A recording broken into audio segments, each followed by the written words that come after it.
Salut les gars, j'espère que vous allez bien. Aujourd'hui on se retrouve sur une vidéo que je n'ai jamais fait et j'ai peur de la faire parce que je me dis, imagine je raconte mal. C'est le genre de vidéo que j'aime bien regarder et je me dis, tu sais quand t'aimes bien un truc et que tu veux refaire et que c'est un truc que t'aimes beaucoup et imagine tu réussis pas, ben ça c'est la honte, c'est la honte. J'espère que je vais réussir à bien raconter.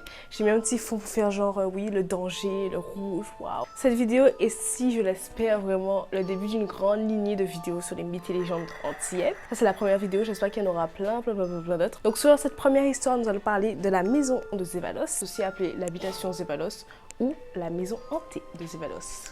Donc le terme habitation aux Antilles signifie et désigne l'exploitation agricole sur laquelle était effectué l'esclavage.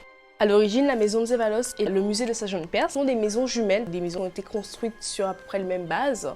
Et en fait, ces deux maisons n'étaient pas censées arriver en Guadeloupe. C'est-à-dire qu'en fait, déjà, ça commence très mal. Juste l'histoire de cette maison, sans les hic et les couacs qu'il y a autour, ça commence mal. Ces maisons ont été commandées par un riche planteur de coton louisianais. Et ce monsieur les avait commandées, ou du moins, elles ont été construites dans l'atelier de monsieur Eiffel. Et on peut bien le voir, en fait, quand on voit l'habitation, il y a le côté très traditionnel d'une habitation normale.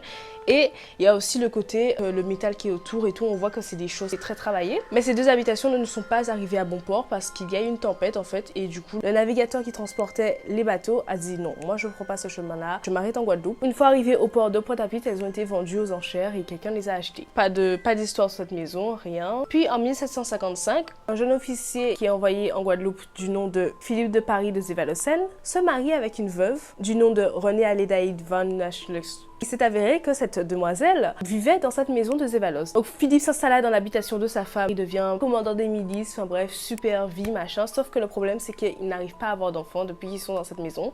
Ils n'arrivent pas à avoir d'enfants. Comme il s'ennuie, il décide de faire venir chez lui son neveu Hector de Paris de Zévalos. Et les choses font que Hector se marie avec une femme de la famille de sa belle-sœur. Dans cette maison, il y aura 4 personnes. Du coup, il y aura le couple de Philippe et de sa femme Adélaïde et le couple de Hector et de la femme qui s'appelle Anne Adélaïde. Mais malheureusement, René et Philippe, donc le premier couple, qui meurt d'une manière un peu suspecte. Personne ne sait vraiment comment ils sont morts ni pourquoi. Aucune raison de leur mort, juste ils sont morts et puis bon, voilà, ils ont été enterrés, ils se sont dit bon. Ben. Donc ce qui fait que la maison revient à Hector et à sa femme et grâce à leur union, la maison devient l'habitation de Zévalos. Donc déjà, c'est de là que vient son nom, c'est une union qui a fait que elle s'appelle la maison de Zévalos. Ensuite, on va continuer un petit peu avec cette famille qui, en fait, au bout d'un moment, ça commence à devenir un peu étrange avec eux. En 1984, Anne est jetée en prison et son corps disparaît de façon extrêmement mystérieuse. Personne ne sait où est son corps. Pas de traces, pas de squelette, pas de corps, rien du tout. Aucune trace de ça. Comme s'ils ont ouvert sa cellule et ils se sont dit, bon, ben, elle est pas là, donc elle est morte. Et quelques jours après avoir appris que sa femme est morte en prison, Hector fut arrêté pour ses activités d'esclavage, en fait. Bon, il s'est fait arrêter par les révolutionnaires. Et il réussit à s'échapper en passant par les États-Unis. Donc Philippe est mort, Hector est mort. Il y a un troisième frère, Benjamin, qui se dit bon ben la maison est vide, elle a mon nom, elle est à Zévalos, donc moi je vais dedans. Donc il s'installe et il ne reste même pas quelques semaines parce que le malheur s'abattit encore sur cette famille. Benjamin et sa femme furent emportés tous les deux par la maladie à 31 et 34 ans. Donc comme vous l'aurez compris, dans cette maison de Zévalos, il y a des disparitions dans les années 1700. Il y avait 4 emplacements comme à Zévalos, c'est-à-dire qu'il y avait une habitation et l'usine juste à côté. Donc les deux étaient très proches. Ça c'est important de retenir que les deux sont très proches parce qu'il y a une série de crimes qui se baladeront là-bas. La maison de Zévalos a été ramenée comme un bien public. Du coup maintenant, il n'y a plus personne qui est propriétaire à part la mairie de Moule. Mais depuis sa construction jusqu'aux années 2000, il y a eu 27 propriétaires de cette habitation et qui ont connu une fin tragique. Donc moi je vais vous raconter qu'est-ce qui s'est passé pour une grande partie de ces familles parce que c'est toujours la même histoire qui se répète. La légende raconte qu'après la famille des Zévalocènes, une autre famille a racheté la maison de Zévalos. Donc la famille qui s'est installée dans cette maison, c'était un couple avec une fille. Cette fille est tombée follement amoureuse d'un esclave et, qui plus est, elle est tombée enceinte de cet esclave. Le père, bien entendu, à cette époque, c'est impossible en fait d'avoir une union avec un esclave, décide de s'opposer à cette union et de tuer l'esclave en termes de représailles. Sauf que la femme, désespérée, son homme est mort, elle décide de se suicider. Elle part de la première fenêtre du haut et elle se suicide en fait avec l'enfant dans son ventre. Suite au meurtre de l'esclave, les esclaves tous ensemble décidaient de se révolter et de tuer le maître. Sauf que bien sûr, ce jeune monsieur avaient des fils qui ne vivaient pas avec eux. Une fois que leurs fils ont appris que les esclaves ont tué leur père, eh bien c'est là que la grande série de massacres commence. Chaque jour, un fils prenait un esclave, donc ça veut dire deux chaque, et un par an, il les décapitait, il les tuait dans le jardin, dans la maison, coup de couteau. Il semblerait que les fils aient jeté plusieurs esclaves dans la chaudière en plein mouvement. Donc vous savez, la chaudière, c'est une chaudière. Il semblerait que depuis, on peut entendre des esclaves qui crient, des bruits de chaînes. Le gros point de départ avec cette maison, c'est-à-dire que c'est le massacre des esclaves qui fait que ça s'est répercuté sur toutes les histoires que je vais vous raconter. Suite à ces histoires, le temps passe, personne n'occupe la maison et une famille, donc un docteur, décide de racheter la maison et d'y vivre avec sa fille qui était enceinte. C'est avéré que chaque nuit, le docteur disait qu'il entendait sa fille crier. Il sous-entendait que c'était parce qu'elle avait des douleurs liées au bébé en fait. Il ne s'inquiétait pas plus que ça et un soir, la femme décide donc de sauter exactement à la même fenêtre, donc la fenêtre du haut, et elle meurt exactement de la même façon que l'autre femme qui s'est suicidée par amour. C'est-à-dire qu'en fait, c'est pas la chute à proprement parler qui l'a tué, mais c'est le fait qu'il y ait un bout de verre de la fenêtre qui l'ait dans la gorge. Donc le père inquiet qui entend des bruits de verre et tout, se dirige dans la chambre de sa fille, réalise ce qui se passe, réalise qu'il voit encore le corps de sa fille morte en bas, et il décide de se pendre dans la chambre de sa fille. Lorsqu'on a découvert les corps, il semblerait qu'ils étaient tous les deux blonds, pas exactement blonds, mais plus avec les cheveux blancs, alors que les deux étaient bruns, et la famille qui est morte avant eux avait les cheveux blancs. Donc là, ça fait déjà peut-être 10 ans qui s'écoulent et 3 massacres dans la maison, sans compter déjà la famille Zévalocène qui meurt de manière un peu... on comprend pas trop. Quelques années s'écoulent, donc peut-être 5 ans, et un Belge décide d'arracher la maison. Bon, il voit que le prix n'est pas trop cher parce que, étant donné que la maison a subi beaucoup de traumatismes, et au départ, quand on lui a vendu la maison, on lui a expliqué ce qui s'était déjà passé. Il s'y installe, sauf qu'au bout de 2 mois, juste 2 mois, il décide de déménager et n'explique pas tout de suite la raison de son départ en fait.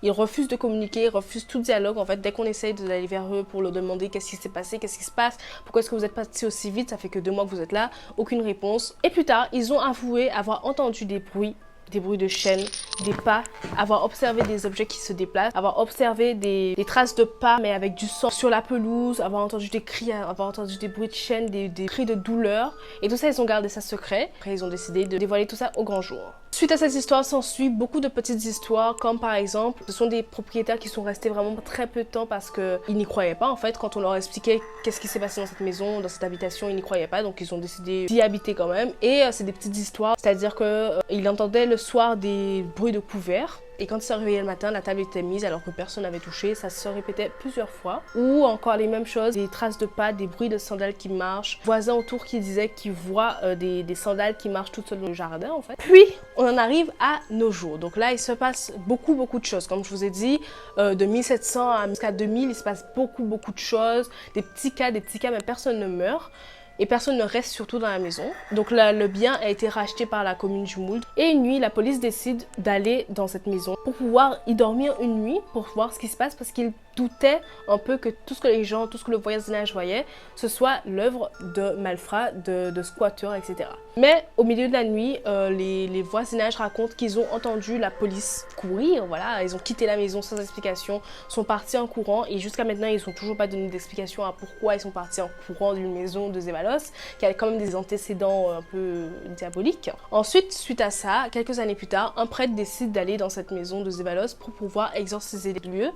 Mais il s'est avéré que le prêtre s'est fait chasser de la maison à coups de pierre, donc c'est-à-dire des pierres qui ne venaient de nulle part, c'est-à-dire qu'il n'y avait personne dans la maison et on lui a lancé des pierres.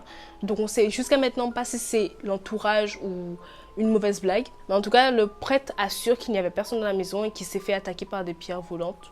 Voilà. L'attaque du prêtre a été faite, on va dire, en 2010. Je donne des dates vraiment approximatives, je ne sais pas du tout. Et un jour, 2 employés de la mairie, bon c'est un peu bête, parce que quand tu vois tout ce qui se passe dans cette maison, tu te dis pourquoi ils ont fait ça. Un jour, donc ils ont fait le pari de rester le plus longtemps dans la maison, donc passer une nuit en fait dans la maison. Et vers minuit 20, ils racontent qu'ils ont commencé à entendre des bruits bizarres, donc c'est-à-dire pareil, des bruits de chaînes, des bruits de pas, des cris de souffrance, des coups aussi. Et bien sûr, ils se sont enfuis, ils ont eu peur en fait. Et l'un d'entre eux s'est rendu compte en courant qu'à terre, sur la pelouse, il y avait pareil, des traces de pas dans du sang. Et en rentrant chez lui, il a vu en fait que sur ses chaussures, il y avait du sang. Puis, Un ancien fonctionnaire de la mairie raconte, après avoir fini son service, bien évidemment parce que c'est le secret professionnel de la mairie en fait, après être à la retraite en fait, il raconte, la maison de Zevallos fait l'objet d'une enquête. En fait, ce dossier spécial comporte tous les faits qui ont été rapportés, donc les bruits, les pas, c'est-à-dire par exemple des fois, jusqu'à maintenant, les voisins voient la maison de Zevallos en feu, ils appellent les pompiers arrivent, pas de feu, pas d'odeur, rien du tout, alors que les voisins, tous à l'unisson, affirment avoir vu du feu dans la maison, que la maison prend feu, et toutes ces choses paranormales un peu ont été rassemblées dans un dossier à la mairie, et c'est seulement le maire du Moule et le directeur du centre technique qui a accès à ce dossier. Et l'employé qui nous parle de ça, c'est un employé qui travaillait dans l'entretien en fait des espaces publics de la ville, et il explique mais en 50 services pour la commune du Moule, l'herbe n'a été coupée que 3 fois aux abords de cette maison parce qu'il y a des antécédents d'anciennes personnes qui sont venues nettoyer, qui ne sont jamais revenues, ou des personnes qui ont entendu des choses, donc qui ont démissionné en fait. Et c'est souvent ce qu'on entend en fait quand on parle de la maison de Zevallos, on entend que c'est une maison qui est abandonnée, qui est laissée à l'abandon, mais c'est pour ça en fait, c'est parce que les gens ont peur de s'approcher de cette maison-là. Jusqu'à aujourd'hui, la nuit, donc en 2021, il se passe encore des choses étranges sur la maison de Zevallos. Souvent, on entend que la police, les pompiers viennent autour de cette maison pour voir si elle prend feu parce que les voisins appellent pour dire qu'elle prend feu. Souvent, des voisins appellent pour dire qu'ils ont vu un cheval blanc qui pourrait peut-être être le cheval de Philippe. Ça se pourrait que ce soit son cheval. Jusqu'à maintenant, on peut entendre le bruit des esclaves qui crient, qui ont de la douleur en fait dans la chaudière. On peut aussi entendre les bruits des chaînes des esclaves qui errent. Il y a des personnes qui disent avoir vu des personnes avec des chaînes. Donc voilà, c'est tout pour l'histoire de Zevallos. J'espère que cette vidéo vous aura plu. En tout cas, si vous ne le saviez pas, maintenant vous savez. Donc il n'y a pas vraiment de conclusion, mais la seule chose que je peux vous demander, c'est est-ce que cette histoire, c'est un mythe ou la réalité ?